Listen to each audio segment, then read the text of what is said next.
Friend नमस्कार मेरा आप सबको। उम्मीद करता हूँ आप बढ़िया होंगे, स्वस्थ होंगे। तो हम जो हमारा पहला चैप्टर था वास्तविक संख्याएं, वो हम कहते हैं समापन कर चुके हैं उसका। और आज हम अपना चैप्टर नंबर 2 यानी कि बहुपद, तो हम उसको करेंगे। तो हम उसके लिए सबसे पहले थोड़ा कहते हैं जो डेफिनेशंस वगैरह हैं या जो अपना बेसिक है उसको समझ लेते हैं। तो हम शुरू करते हैं। आइए हमारे साथ देखते हैं चैप्टर नंबर 2 बहुपद यानी कि पॉलिनोमियल। तो ये हमारी एनसीईआरटी बुक है। अब इसके अकॉर्डिंग ही करते हैं हम, यानी कि चैप्टर 2। मैं यहाँ पर अभी चैप्टर 2 लिख रहा हूँ स्टूडेंट, क्योंकि हम इसका थोड़ा बेसिक समझ लेते हैं फिर करते हैं। तो बहुपद पहले तो इसको लिख लेते हैं, बहुपद कहते किसे हैं। तो बहुपद यानी कि बहुपद वो होता है स्टूडेंट जिसमें कहते हैं एक से अधिक पद हों, यानी कि जो एक से अधिक पदों से मिलकर बना होता है तो वही कहते हैं बहुपद कहलाता है। तो हम इसको समझेंगे यानी कि समीकरण के बेस पे समझेंगे, समीकरण को ध्यान में रखते हुए। यानी बहुपद जो एक से अधिक पद में जो समीकरण होती है उसको बहुपद समीकरण कहते हैं। तो यानी कि हम उसके अकॉर्डिंग ही समझेंगे। जो एक से अधिक पदों से मिलकर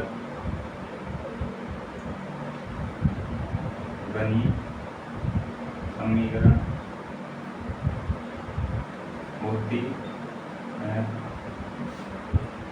उसे बहुपद समीकरण कहते हैं। तो स्टूडेंट ये हमारा पहला बेसिक इंट्रोडक्शन है, तो हम इसको कर लेते हैं। अब वो देखते हैं हम जैसे मैं अभी यहाँ पर एक समीकरण लिख रहा हूँ, जैसे 2y² और -3y + 4 है। तो स्टूडेंट यहाँ पर एक पद, दो पद, त्रिपद, यानी कि ये त्रिपद है। तो यानी कि ये त्रिपद है, यानी कि पॉलिनोमियल है, यानी कि बहुपद है। तो यानी कि एक से अधिक पद हो गए तो इसमें क्या हो गया, ये बहुपद हो गई। अब हम इसमें देखते हैं जैसे अभी कितने घात की है। अब जैसे यहाँ पर देखें तो यहाँ पर 2 घात है। तो स्टूडेंट इसको क्या कहते हैं, यहाँ पर मैं लिख देता हूँ। यहाँ पर हम देखते हैं कि समीकरण की अधिकतम घात, स्टूडेंट इसको पावर कहते हैं इंग्लिश में, पावर 2 है। अतः यह है द्विघाती समीकरण है। क्योंकि इसमें स्टूडेंट मैं यहाँ पर कारण भी बता देता हूँ, क्योंकि समीकरण में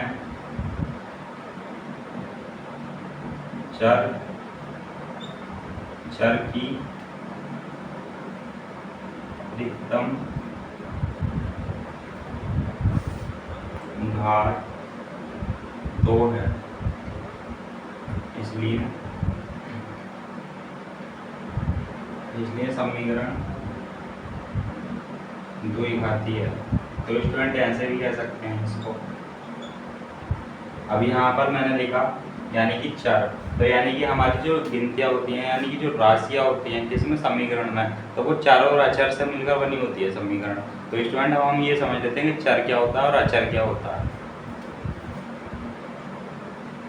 चर, तो मैंने स्टूडेंट यहाँ पर लिखा चर, यानी कि चर जो जिसका एक निश्चित मान ना हो। जैसे कहते हैं ए से लेके ए मतलब बी, ये मतलब सी और डी और स्टूडेंट जेड तक, यानी कि ये जो हम मान लेते हैं, ये XYZ मान लेते हैं, तो स्टूडेंट ऐसी राशियाँ क्या कहलाती हैं, चर राशियाँ कहलाती हैं। तो स्टूडेंट मैं लिख देता हूँ ऐसी राशियाँ जिनका कोई निश्चित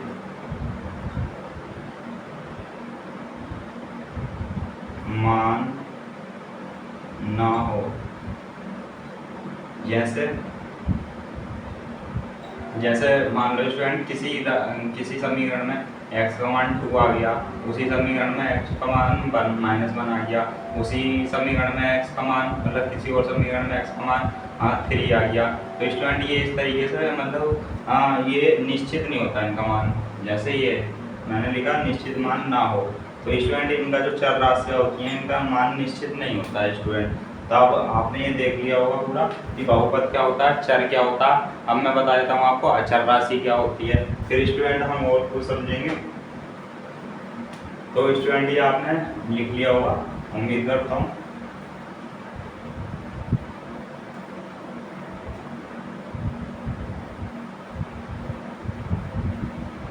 अब स्टूडेंट यहाँ पर मैं बताऊंगा आपको अचर राशि क्या होती है।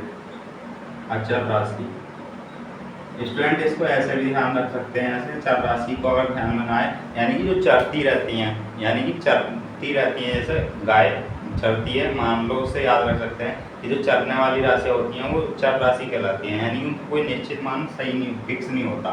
तो अचर राशि क्या होती है, जिनका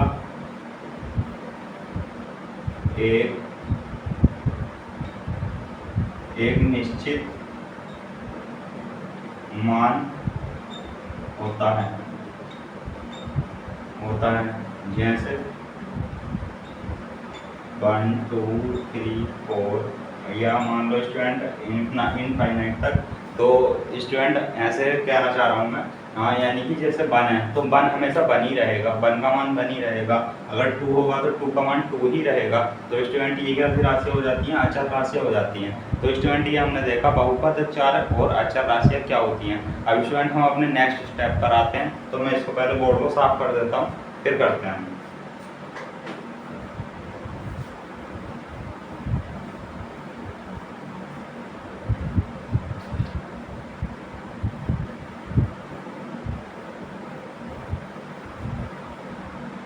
तो स्टूडेंट हमने देखा था इसमें और द्विघाती समीकरण किसे कहते हैं, यानी कि जिसके चर राशि की अधिकतम घात अगर 2 है तो वो द्विघाती, और मैं लिख देता हूँ जैसे त्रिघाती, जो हमारी इसमें चैप्टर में काम आने वाले हैं।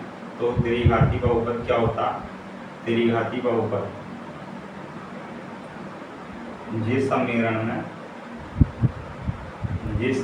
में चर की अधिकतम घात 3 हो, वह समीकरण त्रिघाती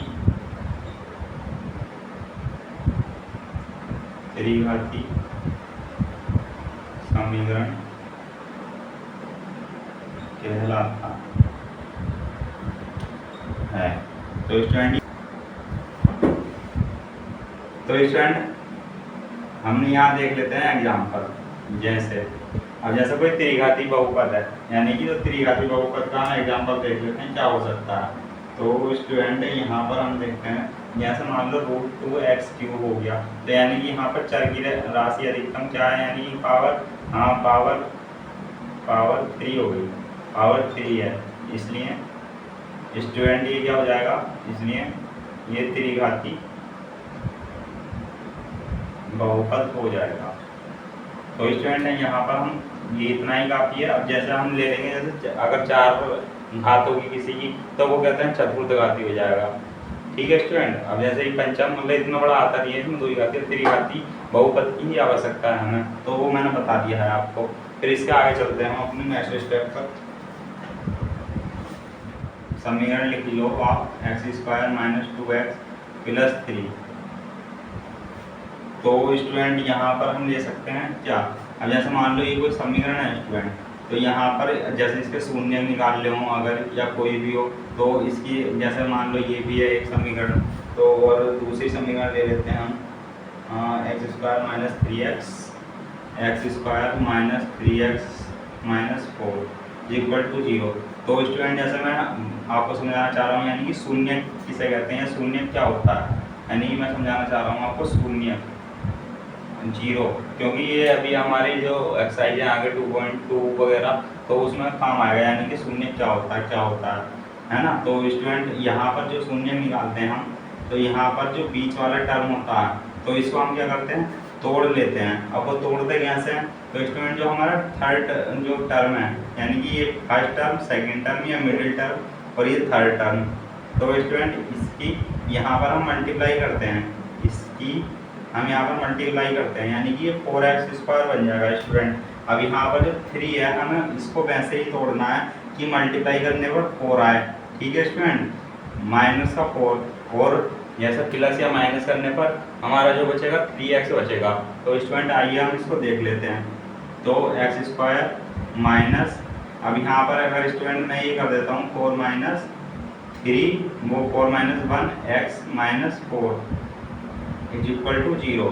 तो स्टूडेंट अगर 4 में से माइनस करेंगे 1, तो यानी ये 3 बचेगा, और ये माइनस है हमारा, तो यानी कि 3x आ जाएगा और माइनस 4, यानी कि इसको सॉल्व करने पर यही समीकरण बन जाएगी स्टूडेंट। तो अब यहाँ पर मैं आपको शून्य के लिए बताना चाह रहा हूँ, तो हम शून्य के लिए आगे स्टेप में करेंगे ये बार।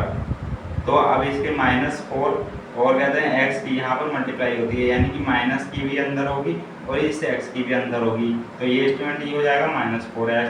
अब ऐसे ही इस माइनस की अंदर होगी, यानी कि -1 से, और इस x की भी -1 से मल्टीप्लाई होगी, तो स्टूडेंट ये क्या हो जाएगा प्लस का, यानी कि माइनस माइनस, जब माइनस माइनस की मल्टीप्लाई होती है स्टूडेंट, माइनस और माइनस की,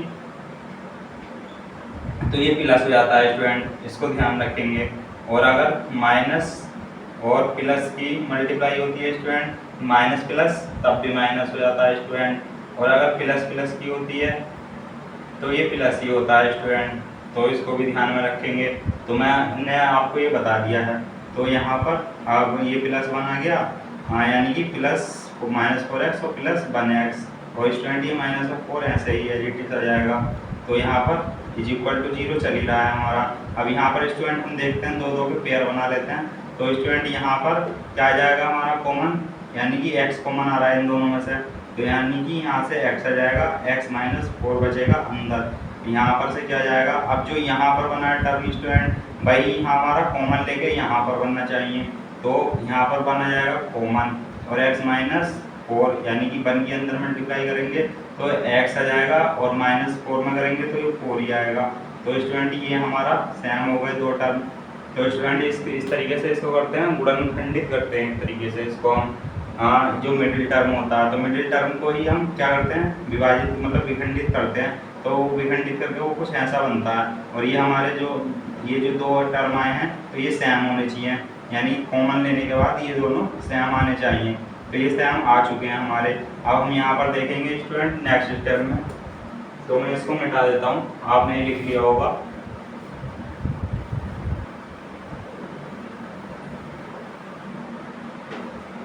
तो स्टूडेंट ये हमारा क्या बना, यहाँ से x -4 और x -4, तो यहाँ पर ये बन गया 0। अब यहाँ पर स्टूडेंट, अब यहाँ हमारे क्या लिखेंगे, तो उपरोक्त समीकरण के, यानी कि इस समीकरण के लिख लेता हूँ मैं, हाँ, अतः x² - 3x -4 समीकरण के दो शून्य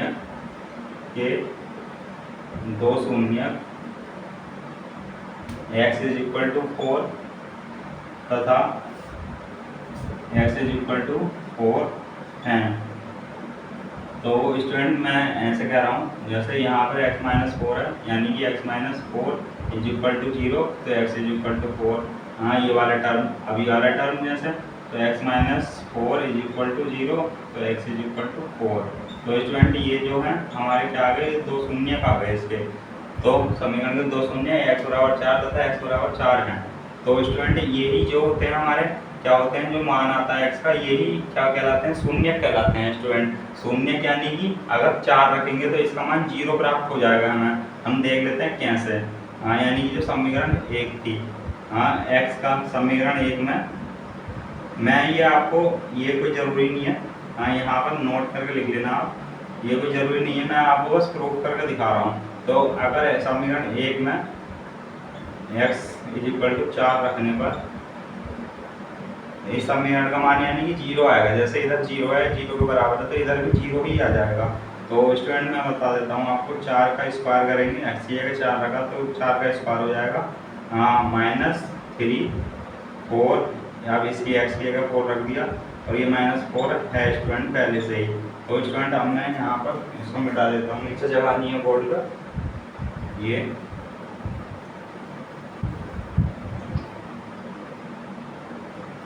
तो स्टूडेंट यहाँ पर ये हो जाएगा, 4 का वर्ग करेंगे तो ये 16, अब ये 4 दिया 12 और -4 ये 0। तो यानी कि स्टूडेंट अब हम यहाँ पर प्लस कैसे करते हैं, यानी कि बी बोर्ड मास का आपने क्या पढ़ा होगा, रूल पढ़ा होगा, यानी कि बी बोर्ड मास का मैं वो भी बता देता हूँ आपको। और क्योंकि ये कंपटीशन एग्जाम में भी क्या है, हेल्प करेगा हमारी। बी बोर्ड मास रूल, बी बोर्ड मास रूल क्या होता है तो मैं आपको वो बता देता हूँ, फिर ये आपकी एकदम से समझ में आएगा, अच्छे से समझ में आएगा।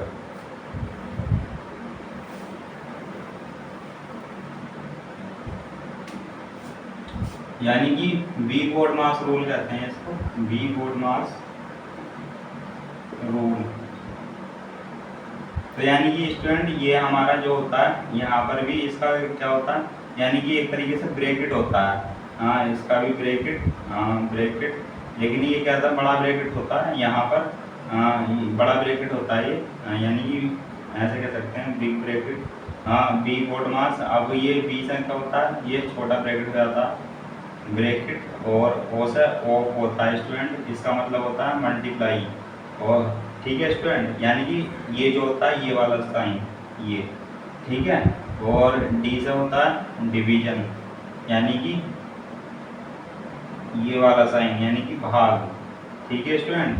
अब यहाँ पर एम से होता है, यहाँ लिख रहा हूँ, यानी कि मल्टीप्लाई, मल्टीप्लाई इसका मतलब ये होता है, यानी कि मल्टीप्लाई यानी कि गुणा, और ये होता है फिर ऐड,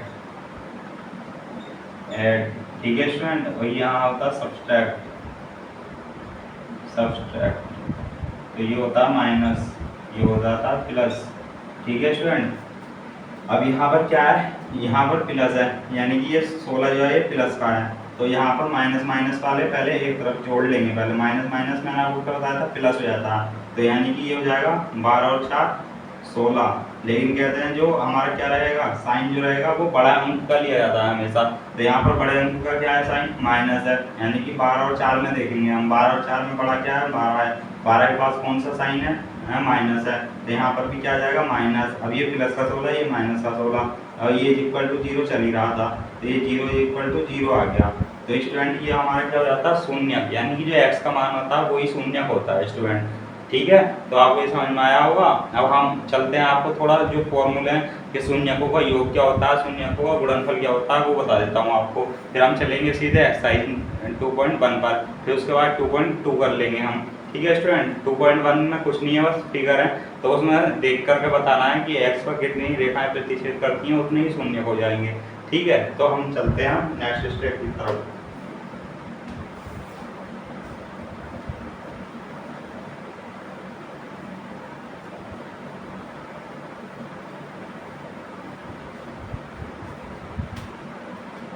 मैं आपको और अदर इन्फॉर्मेशन बताता रहता हूँ स्टूडेंट। अदर इन्फॉर्मेशन का मतलब है यानी कि ये बोर्ड मार्क्स, ये प्लस माइनस कैसे हो रहा है, क्या हो रहा है, क्या है, तो स्टूडेंट ये आपको बताता रहता हूँ मैं, इसीलिए क्यों, क्योंकि आपको सबको आगे जाके क्या करना है, कंपटीशन का एग्जाम देना है, तो उसके लिए ये आवश्यक है। अब जैसे ये द्विघाती समीकरण के लिए जो हम लिखने जा रहा हूँ मैं, इसको नोट कर लीजिएगा अपनी नोट कॉपी में। द्विघाती समीकरण के लिए, ठीक है स्टूडेंट। तो हम यहाँ पर हम लिखेंगे फर्स्ट शून्यकों का योग, शून्यकों का योग। तो शून्यकों का योग क्या होता है, यानी कि alpha plus beta plus gamma, ये हो जाता माइनस b/a। मैं एक समीकरण लिख देता हूँ, उससे आपको स्टूडेंट अच्छे से समझ में आएगा। मैं एक समीकरण लिख देता हूँ तो फिर आपका इजीली समझा पाऊंगा मैं।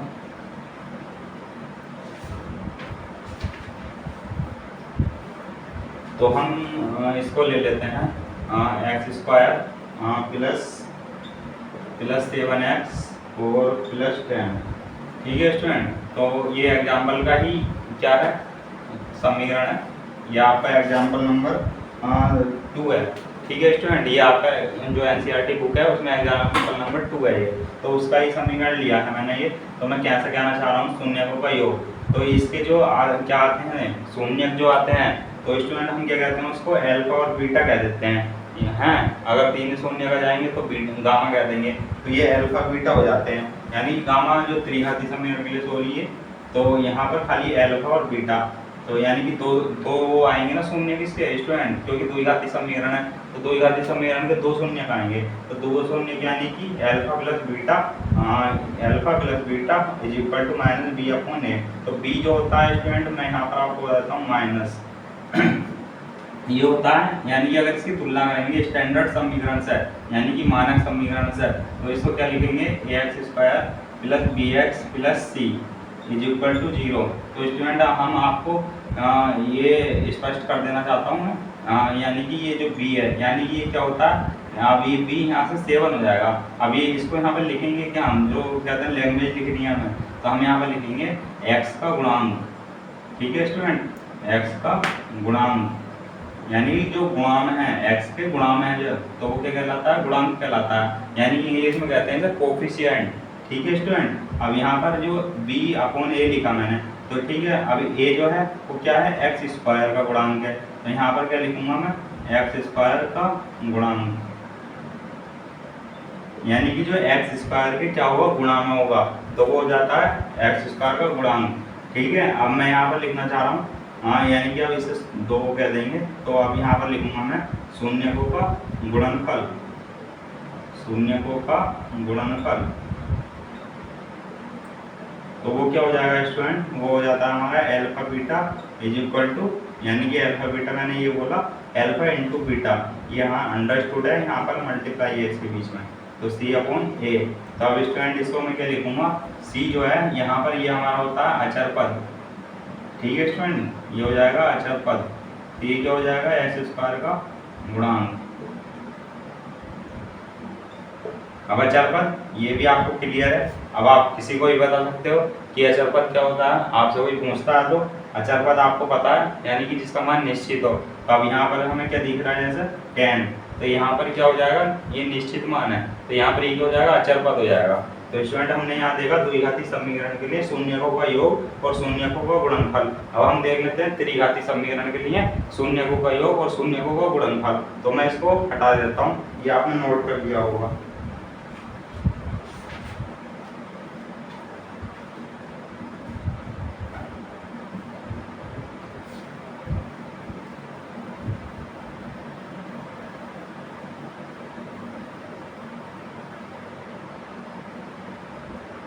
यहाँ पर मैं कर दूंगा अब, यानी कि ये नंबर 2 हो जाएगा, और मैं यहाँ पर कर दूंगा अब त्रिघाती। ठीक है स्टूडेंट, ये त्रिघाती हो जाएगा, इस शून्यकों का योग हो जाएगा। तो शून्यकों का योग अब मैं अगर वही समीकरण ना लेके, यानी कि त्रिघाती समीकरण लेनी पड़ेगी हमें, तो त्रिघाती समीकरण में ले लेता हूँ 3x³ और -5x² और -11x - 3।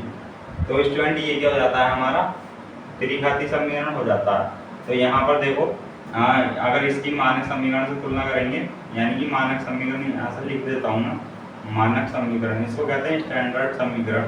तो वो हो जाती है ax² + bx² + cx और प्लस d हो जाती है स्टूडेंट इक्वल टू 0। तो यानी कि यहाँ पर क्या हो जाएगा, a का मान यहाँ पर 3 है, और b का मान यहाँ पर -5 है, c का मान -11 है, और d का मान यानी कि ये 3 है। ठीक है स्टूडेंट, अब यहाँ पर क्या देखेंगे हम, शून्यकों का योग। तो शून्यकों का योग यहाँ पर क्या होता है, alpha plus beta plus gamma. ठीक है स्टूडेंट, यहाँ पर -b अपॉन a ही होता है। तो मैं आपको बता चुका हूँ कि b क्या होता है, तो b क्या होता है, x² का गुणांक होता है, यानी कि x² का गुणांक यहाँ पर हो जाएगा x² का गुणांक b। अब वहाँ पर क्या था, x का गुणांक था। ठीक है स्टूडेंट, यहाँ पर क्या हो जाएगा, ये x³ का गुणांक। अब ये हो जाएगा शून्यकों का योगफल। अब यहाँ पर देख लेता हूँ, इसके 3 समीकरण बनते हैं, यानी कि अब अल्फा बीटा देख लेता हूँ, अगर alpha beta plus beta gamma plus gamma alpha आ जाएगा स्टूडेंट, तो वो क्या हो जाता है स्टूडेंट, हमारा सी अपॉन ए हो जाता है। तो यहाँ पर सी अपॉन ए हो जाएगा। अब सी आपको पता है एक्स का कोएफिशिएंट है, एक्स का गुणांक है, ठीक है स्टूडेंट। अब यहाँ पर ए जो है एक्स क्यूब का गुणांक है। अगर मैं यहाँ पर देखूँ फिर गुणनफल, यानी कि शून्य को गुणनफल, एक तरीके से ये भी गुणनफल भी है, यहाँ गुणनफल और मल्टीप्लाई दोनों हो रहा है स्टूडेंट। तो यहाँ पर ये कहलाएगा हमारा शून्य को गुणनफल, और क्या कहलाता है, हाँ यानी कि ऐड, यानी कि योग, ठीक है। तो शून्य को गुणनफल, तो मैंने इसे एक ही श्रेणी में डाल दिया है। अब मैं ये दूसरी श्रेणी बना देता हूँ इसकी। तो यहाँ पर अल्फा बीटा गामा, यानी कि ये तीनों का गुणनफल हो जाएगा। तो यहाँ पर क्या हो जाएगा, ये माइनस डी अपॉन ए हो जाता है स्टूडेंट। तो यहाँ पर माइनस डी अपॉन ए जब हो जाता है, तो अब डी आपको पता है यहाँ पर क्या है, अचर पद है, और ए क्या है ये भी आपको पता है, एक्स क्यूब का गुणांक है। तो स्टूडेंट ये हमारे कुछ फॉर्मूले वगैरह थे, और कहते हैं हमने कुछ डेफिनेशन समझी है, चर पद और बहुपद, यानी पॉलिनोमियल क्या होता है, और फिर कहते हैं क्यूबिक पॉलिनोमियल क्या होता है, यानी कि त्रिघाती बहुपद का होता है, तो वो भी हमने देख लिया। शून्यकों का योगफल भी देख लिया हमने द्विघाती बहुपद में, और त्रिघाती बहुपद में भी देख लिया शून्यकों का योगफल और गुणनफल, ठीक है स्टूडेंट। और हम चलते हैं अपनी एक्सरसाइज नंबर 2.1 पर। तो हम देख लेते हैं अब उसको।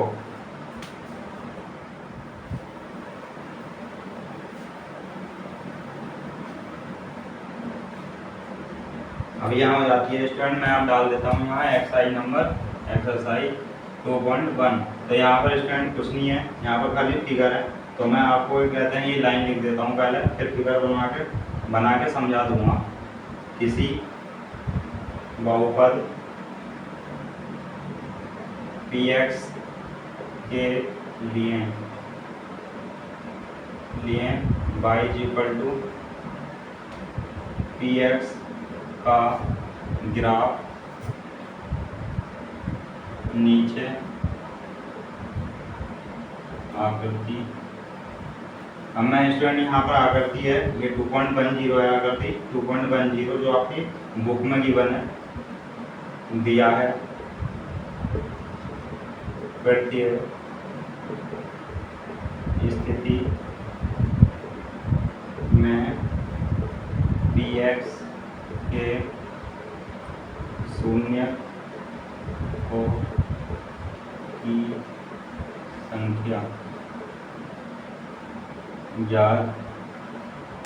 तो इसमें अलग से कुछ समझाने की जरूरत नहीं थी स्टूडेंट, इसलिए मैंने कुछ बताया नहीं, इसमें एक्सरसाइज में ही करके हमें समझ आ जाएगा कि क्या कहना चाह रहा है, ठीक है स्टूडेंट। तो यहाँ पर क्या बताना है, कोई समीकरण है y बराबर px का ग्राफ नीचे आकृति में दिया है, यानी कि हम पहला ग्राफ बना लेते हैं।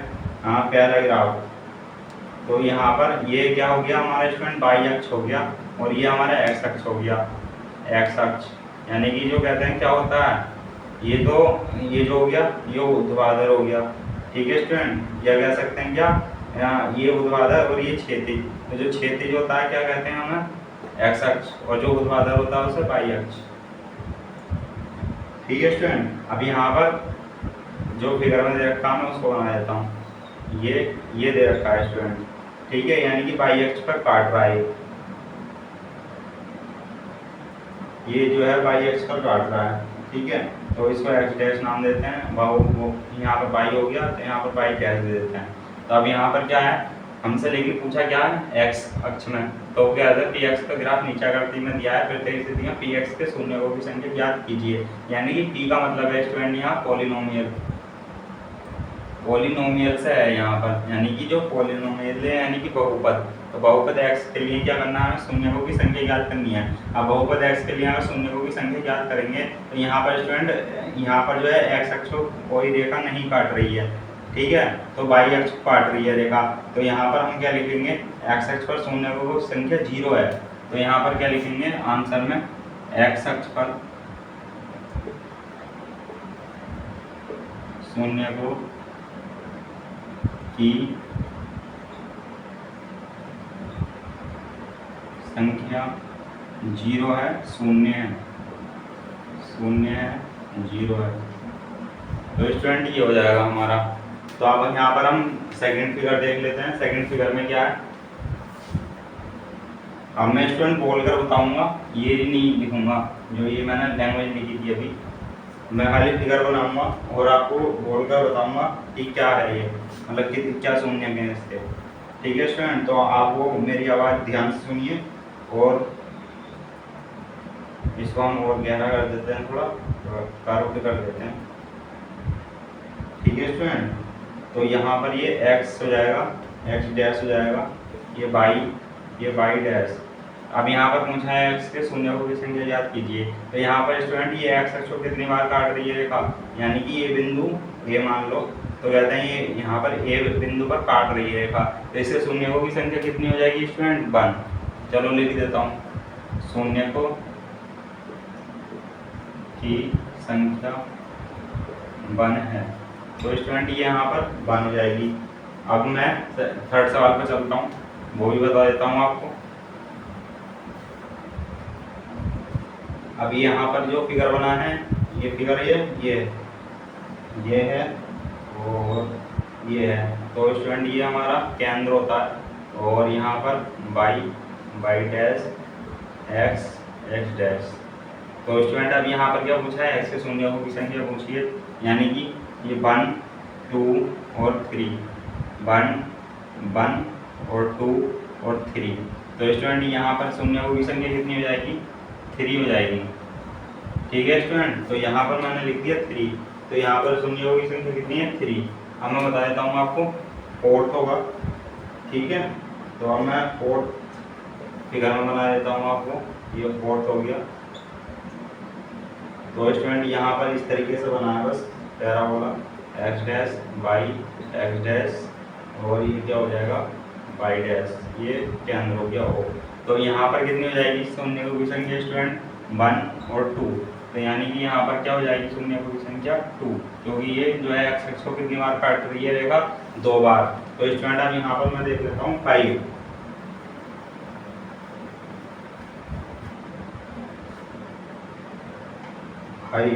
तो ये हो जाएगा 5।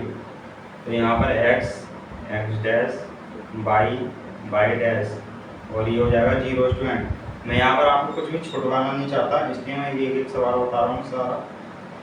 और ये 0, यानी कि यहाँ पर वो आ गया वो। ठीक है स्टूडेंट, अब यहाँ पर कितना हो जाएगा, यानी कि 1 2 3 4। तो यहाँ पर कितनी बार काट रही है x अक्ष को, 4 बार। तो यहाँ पर शून्य की संख्या कितनी हो जाएगी, 4। ठीक है स्टूडेंट, यहाँ पर क्या हो जाएगी शून्य की संख्या 4, तो ये आप लिख लेंगे। फिर हम चलते हैं अपने 6 फिगर की तरफ। तो मैं इसको ब्लैक सा बना देता हूँ, हम चलता है हमारा फिर, और ये हमारा हो जाएगा 6 फिगर।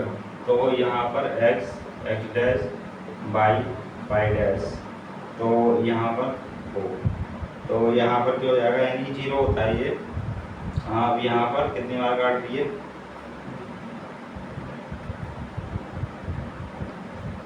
ये। तो यहाँ पर हम देख सकते हैं 1 और 2 और 3। तो स्टूडेंट कितनी बार काट रही है यहाँ पर, हमें देखने पर क्या पता चलता है, 1 2 3, यानी कि ये 3 बार कट कर रही है x अक्ष को। तो क्या हो जाएगा, इसका जो शून्य की संख्या हो जाएगी वो कितनी हो जाएगी, 3। तो स्टूडेंट ये हमारी क्या हो जाती है, पूरी हो जाती है हमारी एक्सरसाइज नंबर 2.1। अब हम देखेंगे एक्सरसाइज नंबर 2.2। मैं इसलिए स्टूडेंट इसलिए करा रहा हूँ ये, यानी कि 2.1 तो इसमें तो कुछ था ही नहीं, बस शून्य की संख्या बतानी थी। x अक्ष को जितनी बार भी रेखा काटे तो उतने ही शून्य होंगे। स्टूडेंट ये हमने देखी 2.1 अपनी हो चुकी है ये। अब हम जो हम देखेंगे कल, यानी कि नेक्स्ट उसमें, यानी कि नेक्स्ट वीडियो में, तो हम देखेंगे 2.2।